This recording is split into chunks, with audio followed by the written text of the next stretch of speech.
Hi again, everybody. Welcome back to another edition of the Distributed with TED Magazine podcast. I'm Scott Costa, the publisher of TED Magazine. Our friends from Atkore are joining us today. I'm really excited about this. Jim Krzyzanowski is the Director of Strategy and Business Intelligence with Atkore. They came to me with just a great thought, just talking about construction trends in general and overall during this time of COVID. And Jim is doing a great job over at Atkore with kind of keeping the information going. And so I appreciate you coming on to kind of share, some of that information with the rest of our members of the supply chain. So Jim, thanks for joining me. I really appreciate it. Well, thanks for inviting me, Scott. I appreciate it.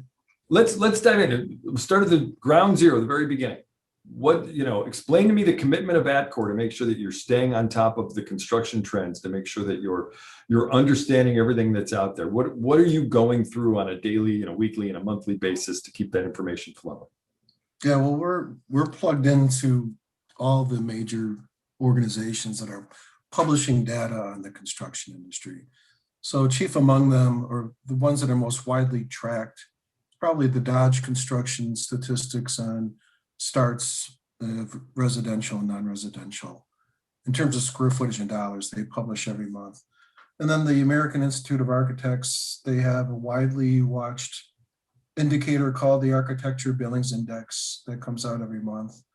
Dodge also has something very similar that they call their Dodge Momentum Index, which tries to size up the number of projects that are in the planning stage, similar to the Billings Index. Then the Associated Builders and Contractors, they publish information on the backlog of jobs, the non-residential backlog of jobs.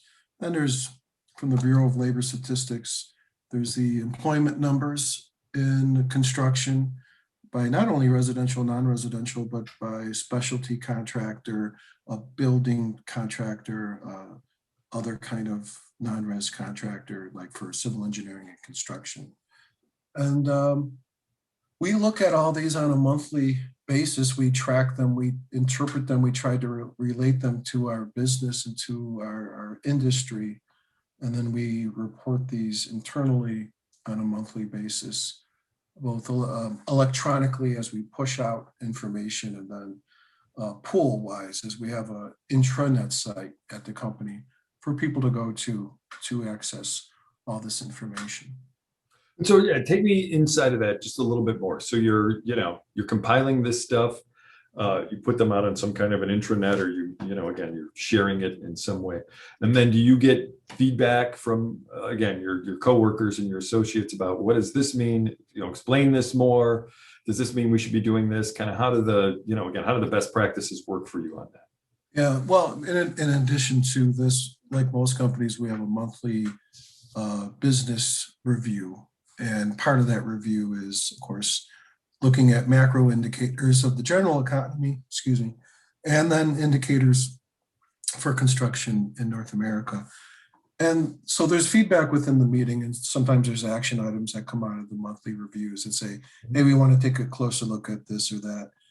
And I do get responses either from email or on MS Teams, where coworkers will ping me and say, hey, it was an interesting read in this month's business intelligence newsletter.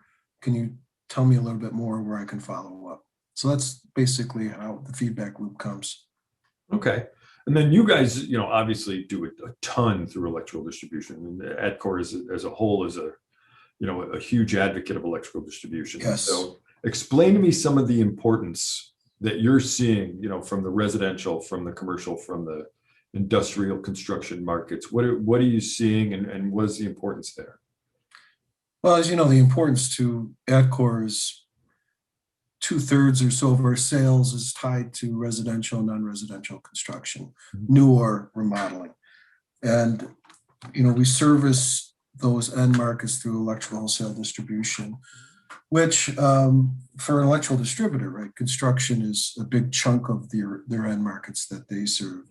So not surprisingly, post-pandemic, or after, we're still in the pandemic, but when the pandemic hit, several of those building sectors have been hit hard, more so than others. Well, some have persevered. So, for example, the hotel, motel, lodging industry, has been hit very hard, as has the office industry. Both of those, you've seen vacancy rate, well, for offices, vacancy rates go up, rents tick down, defaults on commercial mortgages for offices and lodging, especially lodging, have ticked up, and for lodging considerably.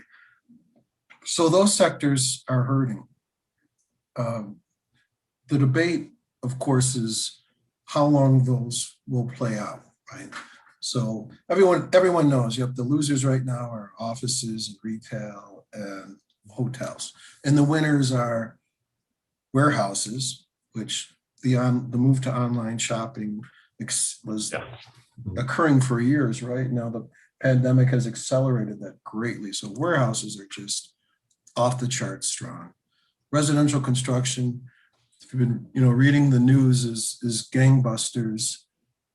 Part of that is the work from home desire.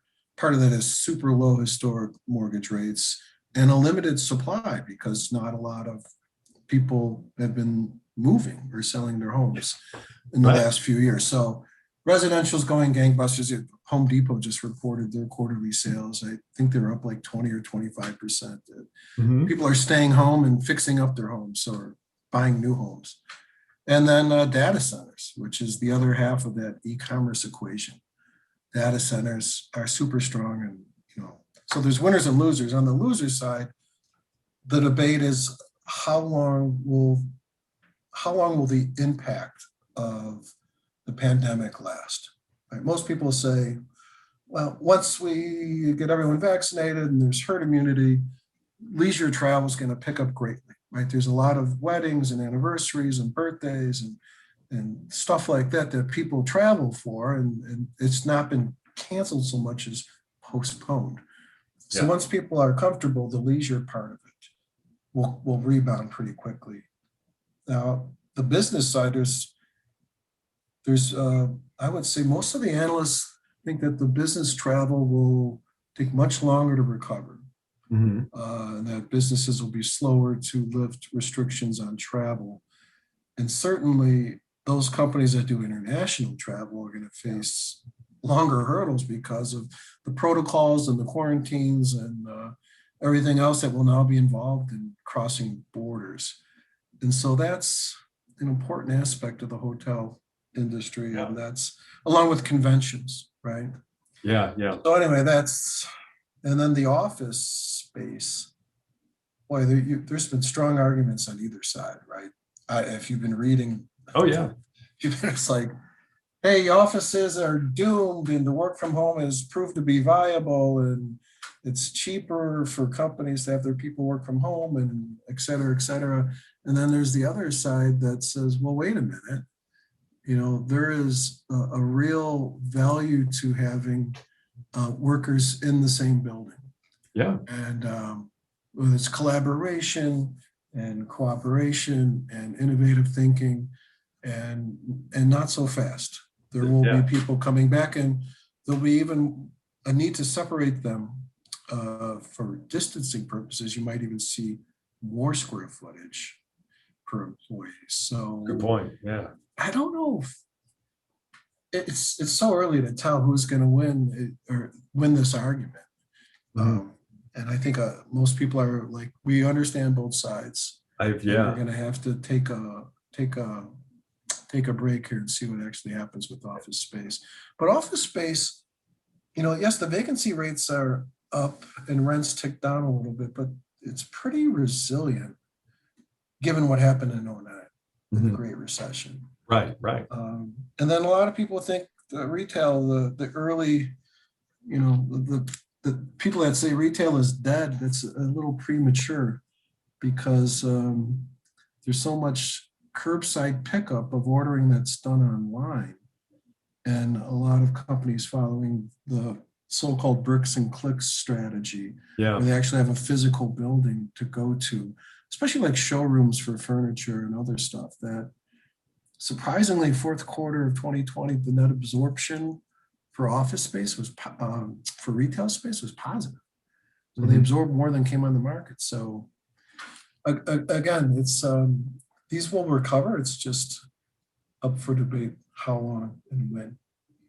I think you bring up a lot of great points there, and I completely agree with you. I think on one hand, you have people saying, we do our best. I don't want to call it brainstorming. We do our best idea making when two people are in the break room, and all of a sudden they're like, why don't we? You don't really get that in the work from home. By the same token, there's an expense of having people work from home that you don't have when you're paying for office space. So how do you so you get the information now, which is great, but how are you kind of projecting forward, knowing that you have, again, all of these variables and retail space and again, office space? It just seems, how do you separate the two out when you're providing information to Atkore? Are you giving them, here's the current, and all leading indicators say this is where we're going to go down the road? How are you able to kind of separate that out and move folks forward? Well, yeah, I mean, in a perfect world, you would have this econometric model where you would drop in the year-over-year growth in offices and healthcare and education and power utility, and out of the model pops a number that says you will grow X point Y%. That's the holy grail, I think, of every manufacturer who serves the construction industry. And it's more, it's a qualitative approach that we take, backed with a lot of statistical analysis. So there's a lot of correlation analysis where we're looking at the Architectural Billings Index or the Dodge Momentum Index and saying, how well does it predict construction spending in non-residential markets, right? Because that's the whole purpose. Your number that everyone looks to is construction spending that is reported by Commerce once a month. And it should track in real time to how your shipments are doing, excluding any inventory shifts at the distribution level, whether they're building or curtailing their inventory. Otherwise, you should feel the same effects. So, the Architectural Billings Index is touted as a 12-month or so leading indicator, and Dodge's Momentum Index is a 9 to 12-month indicator. And so you look at those relationships in the past, and they generally hold, not a perfect X equals Y, but in a qualitative sense, it's going up mid-single digits, and then construction spending going up mid-single digits, things like that. Now, as you may or may not know, like the Architectural Billings Index went into contraction mode almost immediately because of right when the COVID hit in March. And their monthly index is whether billings are increasing or decreasing from the prior month. So for, 8 consecutive months, maybe 9 now, architectural billings have contracted consecutively. But if it's a 12-month leading indicator, theoretically, we should have been enjoying a strong construction market, right, these last 9 months because of all the architectural billings that were going on prior to that. And we shouldn't be feeling the effects of the contraction in billings for another 3 months. But of course, that's not what happened. It contracted, construction spending contracted immediately. And so, extraordinary times like now and like what happened in 2009, they wreak havoc on these traditional indicators and the relationships that we buy into, right? And it's like, hey, this is always a good predictor of that. Oh, and now post-pandemic outbreak, maybe we're going to have to think about this a little bit. To reassess a little bit. And reassess, reassess. Like, I think on the economic side, there's a lot of this reassessment too, especially within the government figures for consumer spending and industrial production. The whipsaw numbers that occurred, like in the labor market, losing 20 million jobs, gaining that, it wreaks havoc with the way they calculate seasonal indices that they apply to the monthly data. And all of a sudden they're getting like wacky results. And so they're all scratching their heads literally and trying to figure out the best way to account for this just unprecedented whipsawing of data. Sure. I mean, Sure. if you've ever graphed the jobs growth number, you now need a thing that goes from minus 20 million to plus 10 million. It makes all the other months look like a straight line because those numbers are so great. I can bet. So, I've talked to a distributor, and I'm not saying all electrical distributors do this, but I'll just say this is what I got from a conversation. We're really focused on our backlog, and that is determining what we're spending now based on what we're seeing as our backlog down the road. So my question is, do you weigh stuff? Construction starts, construction employment, backlog. Is one stronger than the other? How do you weigh them out? Is it a conglomerate of them all?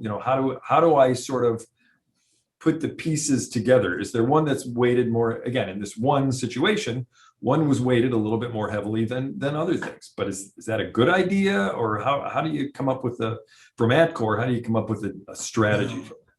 Yeah, I think we look at all of them in totality because each one tells a different part of the story. Mm-hmm. The backlog figures, may explain why construction wasn't as hard hit as some other industries after March. And you're looking at, and again, we really just have the one data point from ABC that says, hey, the backlog was around 8.5 months before March, and now it's at a little over 7 months, 7.3 months, I think is the last figure. So it's like, hey, it was nice that we have this healthy backlog that went into the pandemic, and we really only shaved about a month of the backlog off, which is not a huge percentage. Right. The backlog's been that low back in the time series. Mm-hmm. Part of this, Scott, is this I think, and of course I don't have the data to prove it, but the long-term trend of not enough skilled labor in construction, right? Which means that the time it takes to put up a building from clearing the site to grading it to putting in the foundation and the stub ups is taking longer because it's harder to find people. You don't have as many people on the job.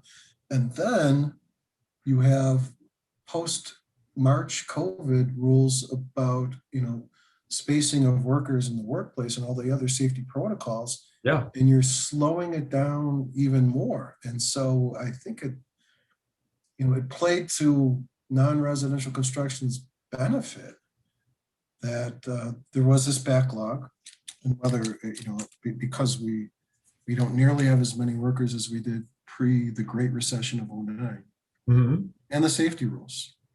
And so it's helping to smooth out the bumps by relying on the backlog. So we do like to look at the backlog to understand how that might play into the whole story. Sure. All right. So you sent me this list. I want to get into a little bit. We touched on it earlier, but now I'm curious how this plays together. So your winners and losers when it comes to construction segments. Winners, you have warehouse, data centers, residential.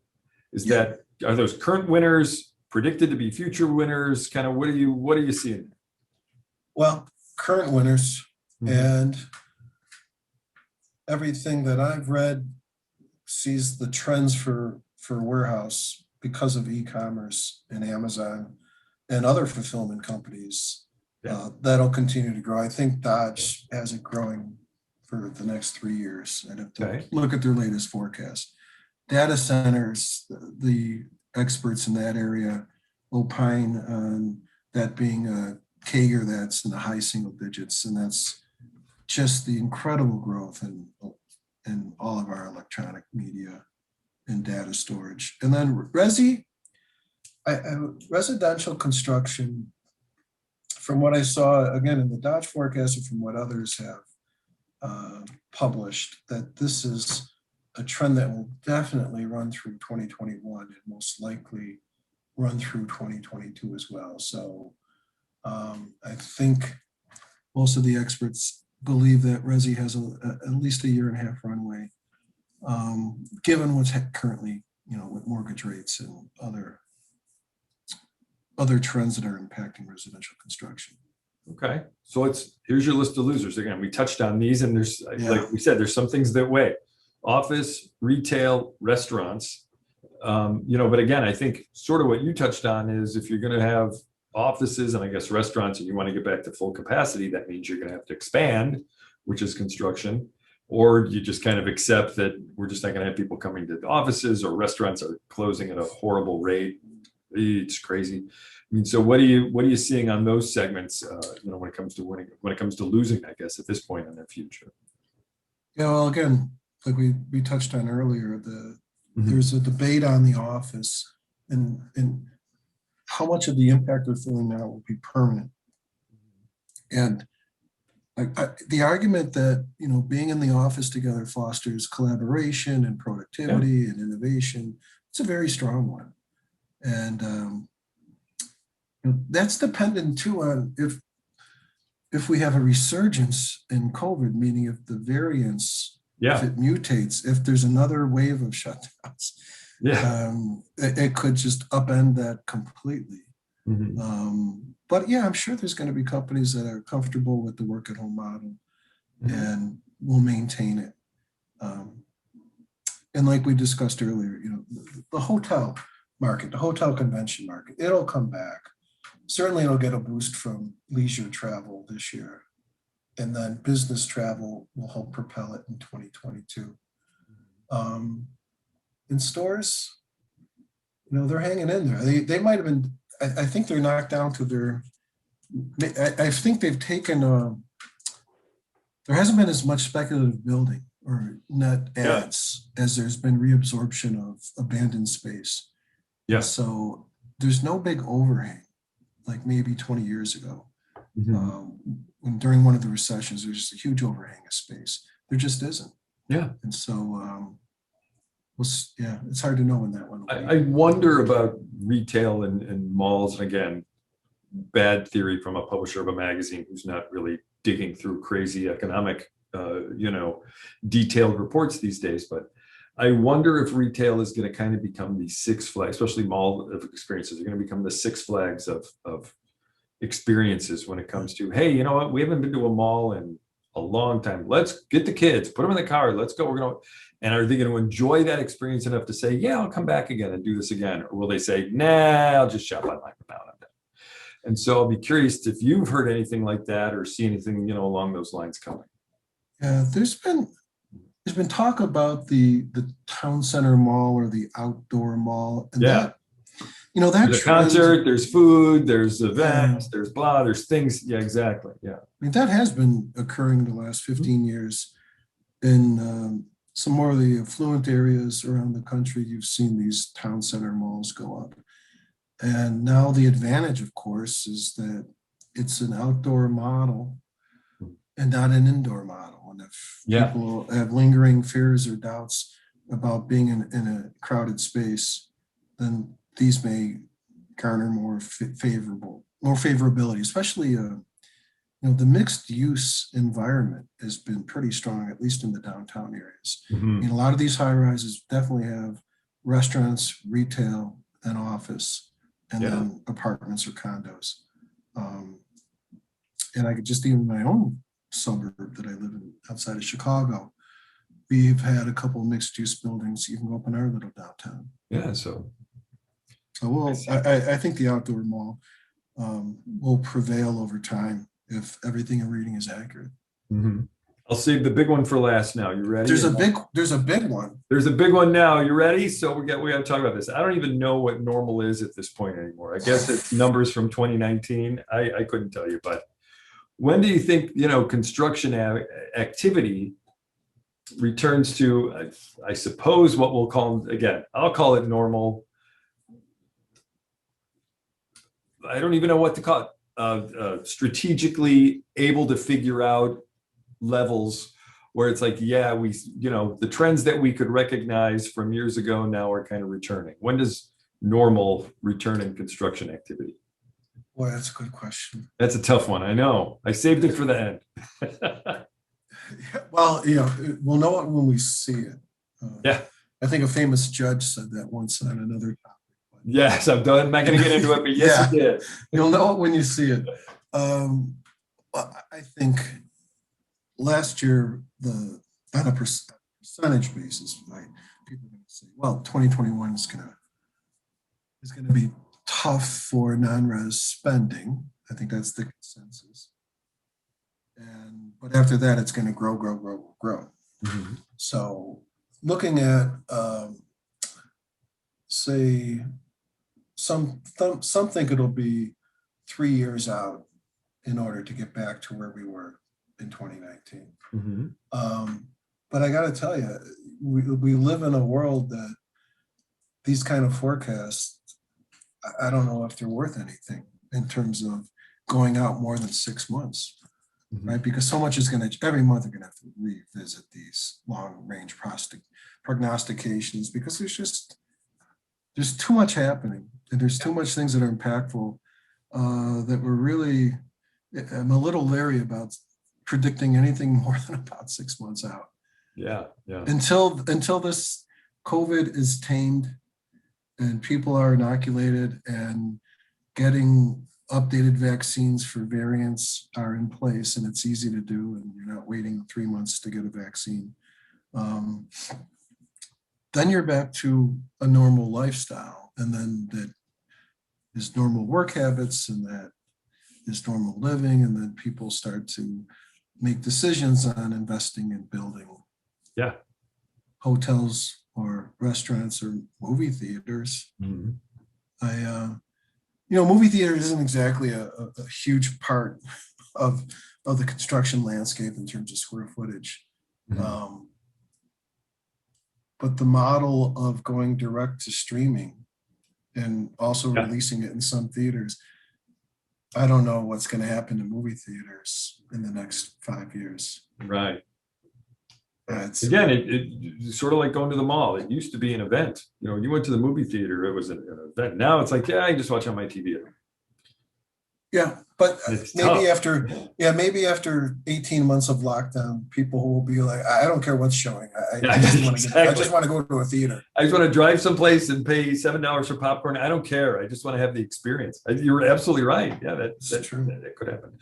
Hey, listen, Jim Kruzanowski, I want to thank you and thank Atkore for taking time out of your day to, obviously get us through, looking at these construction trends and things that are happening. I think it's invaluable. And now I'm going to, probably have to hold you to let's talk 6 months from now because it's about as far as you can predict today. So maybe we can get back together again in the fall and Sure. And talk a little bit more about what we're seeing in the future. I cannot thank you enough, and I can't thank Atkore enough for, again, really being committed to helping us all out in the supply chain and the dedication to electrical distributors. So, Jim, thanks for joining me. I do appreciate it. Thank you, Scott. All right, quick note, too, folks, for everybody who's listening and watching. If you want to get in touch with me about this podcast, other things TED Magazine is doing, again, 2 ways. Give me a phone call, 314-812-5311. Answer my own phone. Or you can send me an email, scosta, SCOSTA @NEAD.org. I'd love to hear from you. Go ahead, send me your thoughts. Until we get a chance to talk again, though, thanks everybody for listening to Distributed with TED Magazine.